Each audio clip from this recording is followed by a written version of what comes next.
Hello दोस्तों, कैसे हैं आप लोग। स्वागत है आपका एक और नई वीडियो में।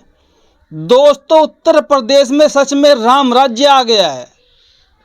उत्तर प्रदेश में योगी सरकार है और यहाँ पर जीना दलितों का दुश्वार हो गया है। दोस्तों, उत्तर प्रदेश के कौशाम्बी में एक बड़ी ही दुखद घटना हुई है। जी हाँ, वहाँ पर एक ही परिवार के 3 लोगों को मौत के घाट उतार दिया गया। सुबह सुबह जब वो सो रहे थे और मौत के घाट उतारने के बाद उनके घर को आग लगा दी गई, झोंपड़ी जला दी गई और मरने वाले मुख्य रूप से दलित समाज के थे। और जब भी कोई देश में मरता है तो 90% लोग दलित समाज के मरते हैं, क्योंकि इनको कोई छुरा मार कर चला जाता है, कोई गोली मार कर भाग जाता है, कोई इनकी बेटी का रेप करके भाग जाता है। और आज जमीनी विवाद में उत्तर प्रदेश के कौशाम्बी में जहाँ पर योगी सरकार है, कहने को तो राम राज्य है कि पंचमी पर नहीं मार सकता, लेकिन क्या राम राज्य ऐसा ही है जहाँ पर दलितों की हत्या आम बात हो गई है और योगी की पुलिस कुछ नहीं कर पाती है। लेकिन दोस्तों, सवाल ये है कि जो उनके हत्यारोपी है, जो वहाँ के आरोपी है, वो कब तक पकड़े जाएंगे। क्या उनको सजा होगी या फिर वही पैसा भर के छूट जाएंगे, क्योंकि राम राज्य है। और राम राज्य में तो आपको पता ही है पहले क्या क्या होता था। हमारे देश में कुछ लोगों को मृत्यु करने का अधिकार था, हत्या करने का अधिकार था, शूद्रों का पैसा छीनने का अधिकार था और शूद्रों को तो ज्ञान लेने का भी अधिकार नहीं था। अगर आप चारों वर्णों का उल्लेख पढ़ेंगे मनुस्मृति के अनुसार, तो शूद्रों को शिक्षा लेने का अधिकार भी नहीं था, पैसा रखने का अधिकार नहीं था और इनकी हत्या एक पशु के समान थी। शूद्रों को आप मार सकते हैं, पीट सकते हैं, ये पशु के समान होते हैं। दोस्तों, आज फिर वही कांड दोहराया गया है उत्तर प्रदेश के कौशाम्बी में, जहां पर 3 दलितों को बड़ी बेरहमी से मार दिया गया है, जिनमें एक लड़की थी और उस लड़की के हस्बैंड और फिर उस लड़के के ससुर, यानी कि जो लड़की अपने पापा के घर आई हुई थी और वो प्रेग्नेंट भी थी। यानी कि 4 लोगों की हत्या कर दी गई है बड़ी बेरहमी से और फिर घरों में आग लगा दी गई है। बाकी पुलिस का क्या काम है। पुलिस कह रही है कि हम पकड़ रहे हैं, पकड़ेंगे, नामजद आरोपी है। और दोस्तों, जो ये मामला था, ये ज़मीन का मामला था। ज़मीनी विवाद में हत्या कर दी गई 3 दलितों की। ये बहुत बुरी खबर है, दिल को दुखाने वाली खबर है। खैर दोस्तों, अब बात करते हैं दूसरी खबर की। दोस्तों, देश के अंदर 2 बड़े गठबंधन हो रही है, एक इंडिया नाम का, एक एनडीए नाम का। और दोस्तों, इंडिया वाले गठबंधन ने एनडीए वाले गठबंधन की नाक में दम कर रखा है। अभी राहुल गांधी जी ने एक मेगा प्लान लॉन्च कर दिया है। जी हाँ दोस्तों, बड़ा ही मेगा प्लान, जिससे मोदी एंड कंपनी को पसीने छूट गए। राहुल गांधी ने साफ साफ ऐलान कर दिया है, एक लिस्ट जारी कर दी है 14 उन गोदी एंकरों की, और साफ साफ कह दिया है कि इंडिया गठबंधन के कोई भी नेता इन 14 एंकरों के डिबेट में नहीं जाएंगे, इनसे बात नहीं करेंगे, क्योंकि ये गोदी मीडिया है, ये चाटुकार मीडिया है, ये बिक चुका मीडिया है। दोस्तों, उनमें कुछ नाम तो मुख्य रूप से आपने सुने भी होंगे, जैसे कि अर्नब गोस्वामी, चित्रा त्रिपाठी, सुधीर चौधरी, अमन चोपड़ा, अदिति त्यागी, जो प्रमुख चेहरे जिनको आप जानते भी हैं। बाकी कुल मिलाकर 14 है। लेकिन दोस्तों, एक नाम इनमें छूट गया, अंजना ओम कश्यप का। पता नहीं कैसे उसको किसने बचा दिया गोदी मीडिया से, कैसे वो किनारा कर गए। लेकिन दोस्तों, राहुल गांधी ने ऐसी चोट मारी है, डंके की चोट मारी है एनडीए के ऊपर।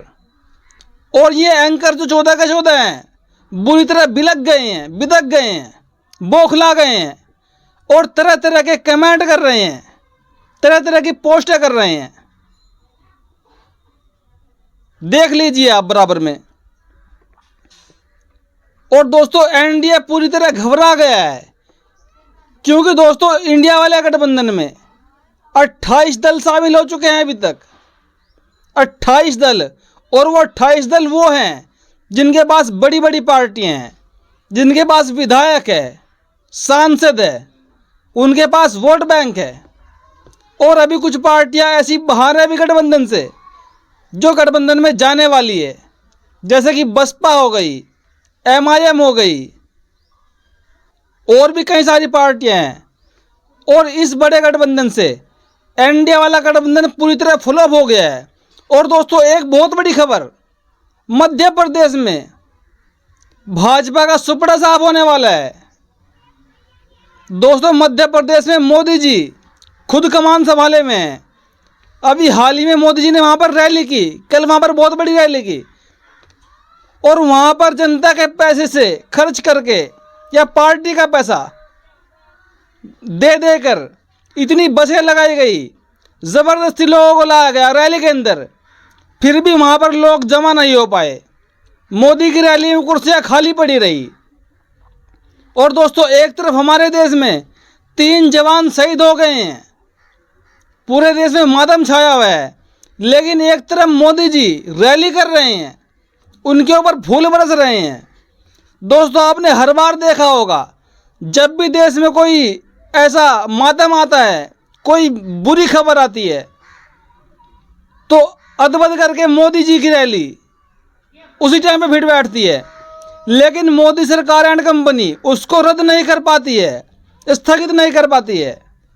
और तो और हमारे देश के 3 जवान शहीद हो गए, जिसको आज पूरा देश दुख जता रहा है, लेकिन मोदी जी एंड कंपनी के मुंह से एक ट्वीट तक नहीं आया।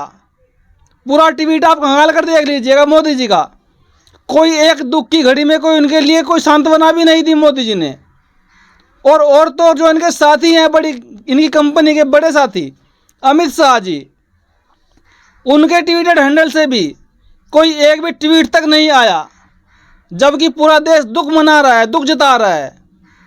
और जो रक्षा मंत्री है, जो आर्मी को मैनेज करते हैं, रन करते हैं, राजनाथ सिंह, उनका ट्विटर हैंडल देख लीजिए आप, एक ट्वीट तक नहीं आएगा उनके हैंडल से।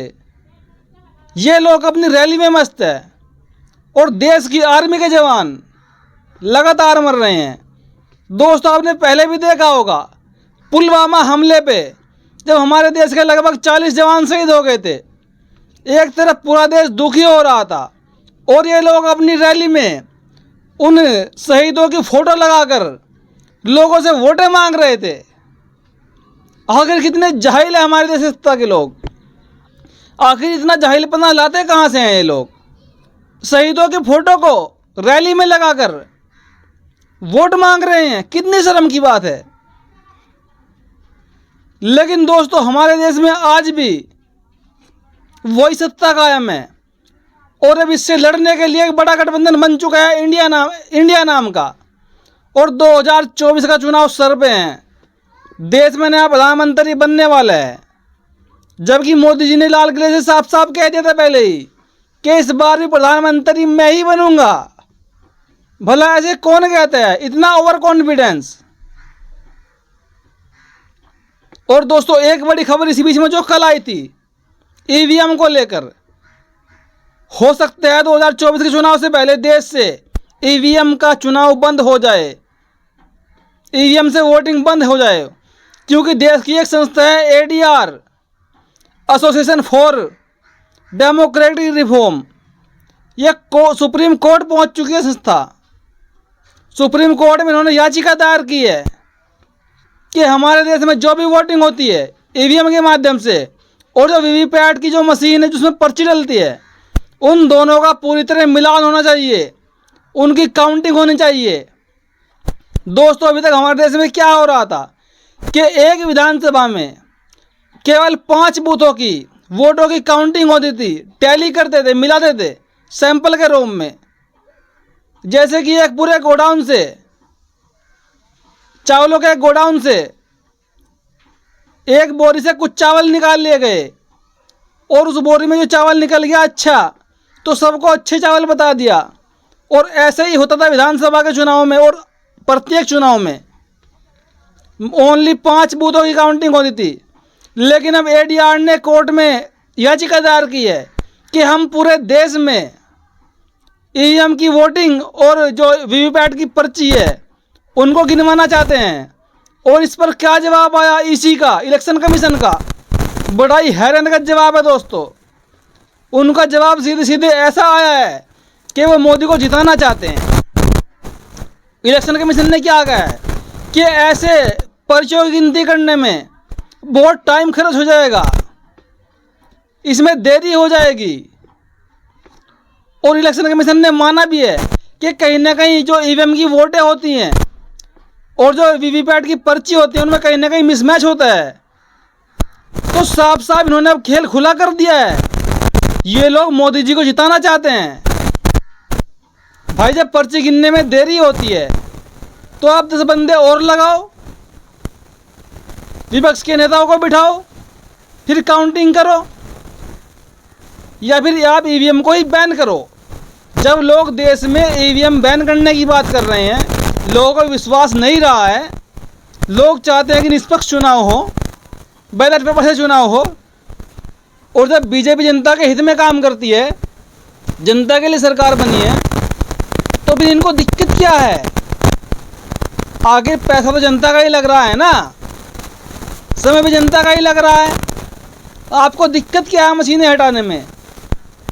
आप बैलेट पेपर से चुनाव क्यों नहीं करवाते हैं?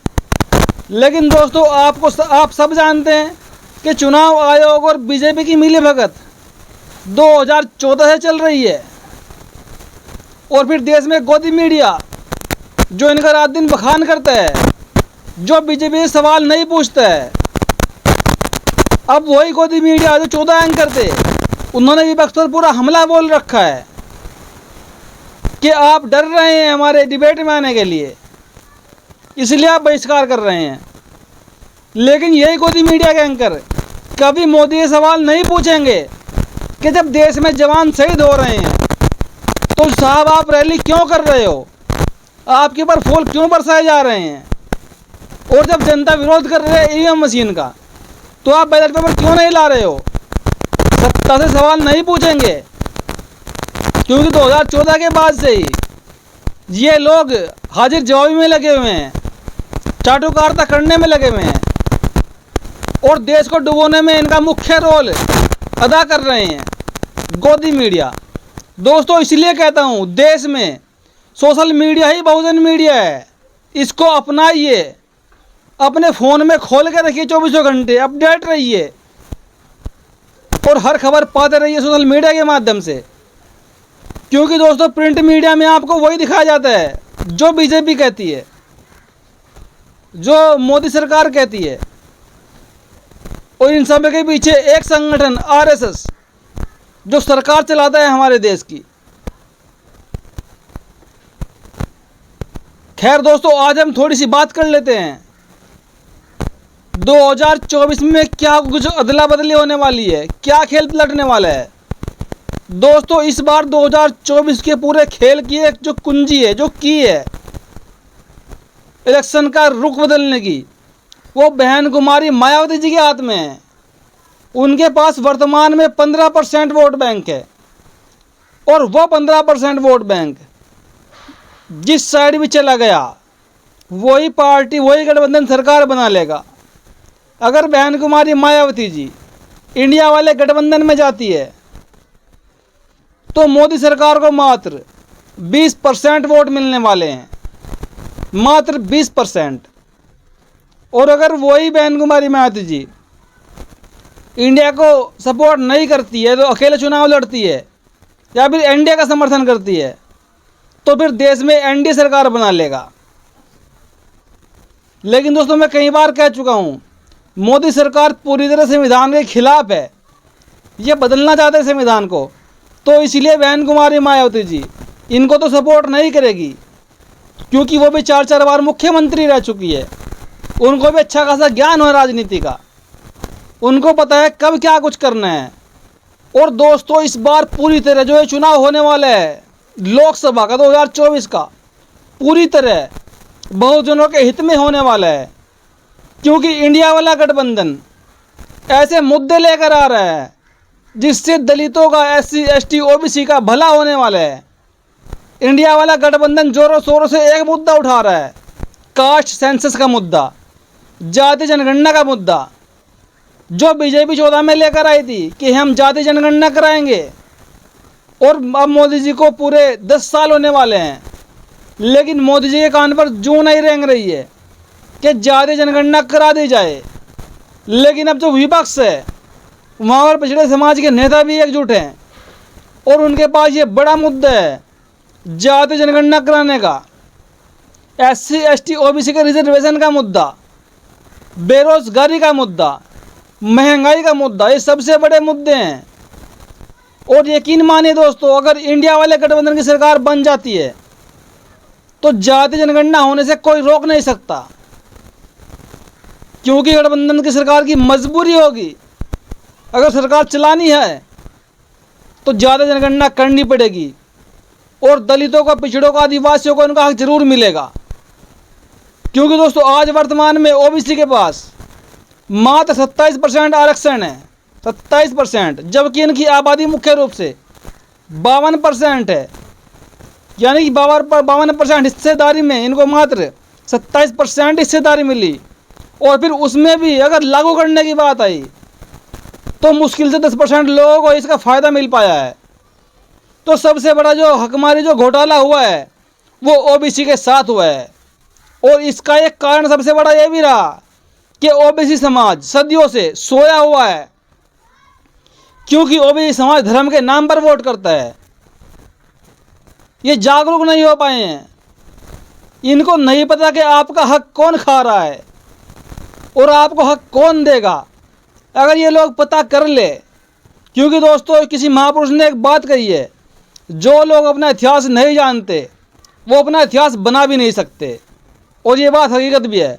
दोस्तों अगर OBC समाज ज्योतिबा फूले को पढ़ ले, तथागत गौतम बुद्ध को पढ़ ले, अगर बाबा साहब को पढ़ ले, संत गाड़ के दास को पढ़ ले, रामास्वामी पेरियार को पढ़ ले, कर्पूरी ठाकुर को पढ़ ले, बाबू जगदेव प्रसाद को पढ़ ले, तो इनकी आंखें खुली की खुली रह जाएंगी। क्योंकि तमाम जो अभी समाज के महापुरुष हुए हैं और जो आंदोलन आज बसपा लेके चल रही है, वही आंदोलन पूरा OBC समाज का रहा है, और आज वो आंदोलन SC समाज के कंधों पर आ गया है। लेकिन OBC समाज अपने आप को SC समाज से ऊंचा मानता है कि हम तो इनसे बड़े हैं, और इसी ऊंच नीच की भावना में आकर ये लोग उनको सपोर्ट करते हैं जो लोग इनका हक मारते हैं, जो लोग इनका हक छीनते हैं।